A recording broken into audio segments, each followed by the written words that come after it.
The roar of motorcycles shattered the peaceful morning as a gang of leather-clad bikers pulled up to the edge of a quiet farm.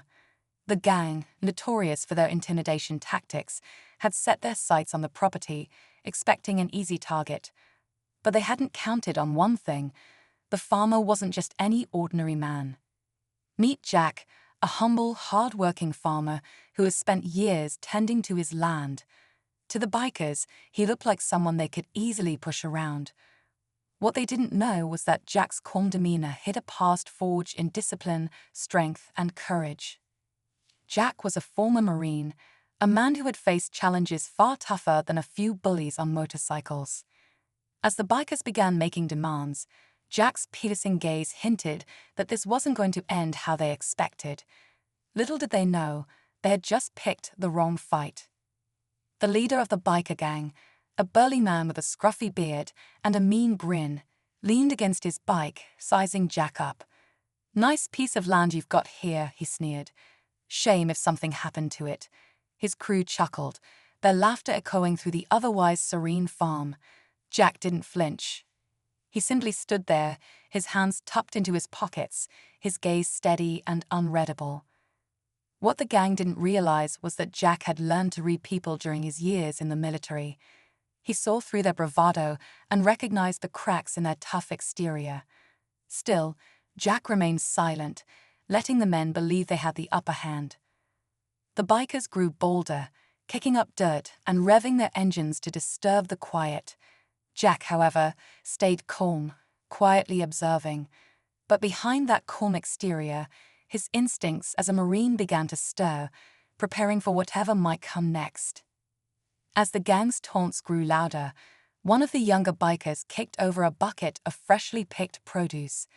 Tomatoes spilled across the ground, that a vibrant red contrasting sharply against the dirt. Jack's jaw tightened ever so slightly, but he still didn't react. Instead, he bent down, calmly picking up a bruised tomato, inspecting it like it was the most important thing in the world. His quietness made the gang uneasy, though they didn't show it. "Hey, old man," the leader barked, "you deaf? We're talking to you." He took a step closer, towering over Jack, but Jack didn't back away. The gang might have been used to people cowering, but Jack's stillness was unnerving. Meanwhile, inside the farmhouse, Jack's teenage nephew watched the scene from a window. He clenched his fists, wanting to run out and defend his uncle, but knowing better than to act rashly. He'd heard stories of his uncle's past, stories Jack rarely spoke about, and wondered if today those stories might come to life. The tension hung thick in the air, the bikers sensing that something about Jack wasn't adding up.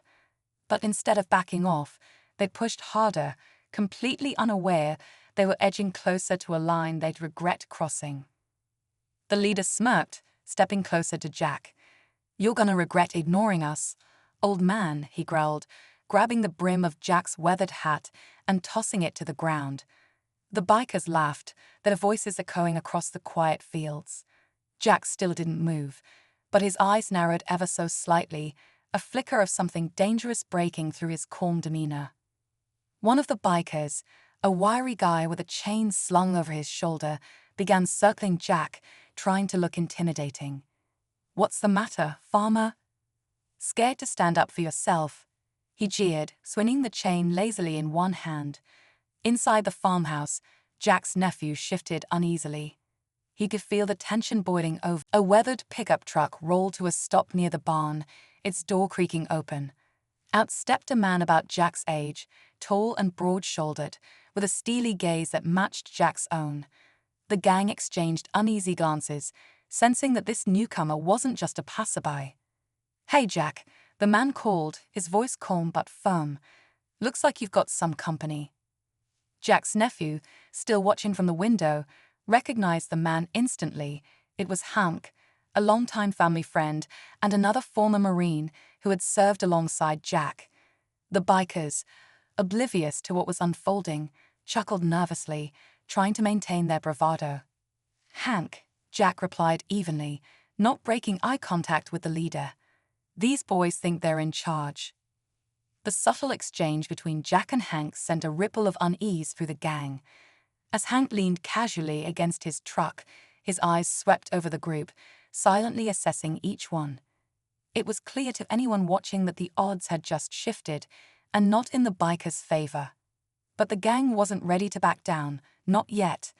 The leader stepped forward again, trying to assert control. "You think one more old guy changes anything?" he sneered, but his voice wavered slightly. Jack finally allowed himself a faint smile, the kind that hinted he and Hank weren't even close to revealing what they were capable of. The leader of the gang took another step forward, his bravado faltering under Jack and Hank's unflinching gazes. "You've got guts, I'll give you that," he said, trying to sound confident. "But guts don't mean much when you're outnumbered." He motioned to his crew, who began closing in. Jack raised a hand, stopping them in their tracks. "You boys really think this is about numbers?" His voice was calm, but the weight behind his words was unmistakable. "You see, Hank and I, we've faced worse odds, a lot worse, and we've always come out on top."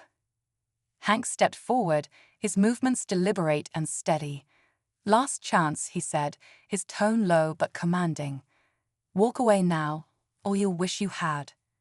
The leader hesitated, clearly torn between pride and an uneasy gut feeling.